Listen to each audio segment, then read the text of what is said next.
Well, the investigation into those documents may have you asking who has the power to declassify documents and when can they do it? Ariane Detil with the National Verify team looked into when a sitting president can declassify documents. In a post on Truth Social, a social media platform that he founded, Trump claimed that the documents were all declassified. The former president's comments prompted several of our viewers, including Beverly and Carol, to ask, can the president declassify documents?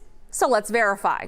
Our sources are the U.S. Constitution, Executive Order 13526, Cal McClanahan, Executive Director of the National Security Counselors, a nonprofit public interest law firm, and Richard Immerman, professor and historian at Temple University.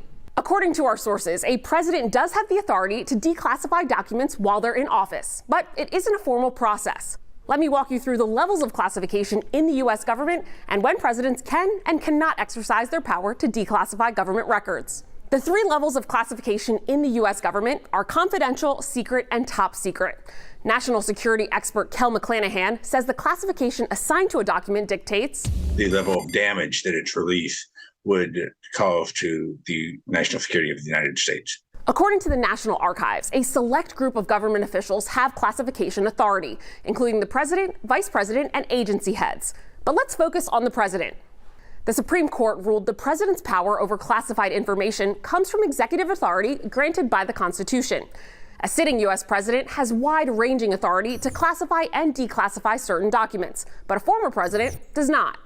To classify a document, a sitting president has to make a plausible argument that it's related to national security, according to McClanahan.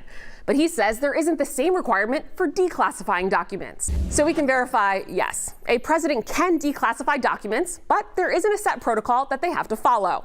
So what about the documents found at Trump's Mar-a-Lago estate? Well, there are other federal laws that bar a former president from taking government documents, regardless of whether or not they were declassified.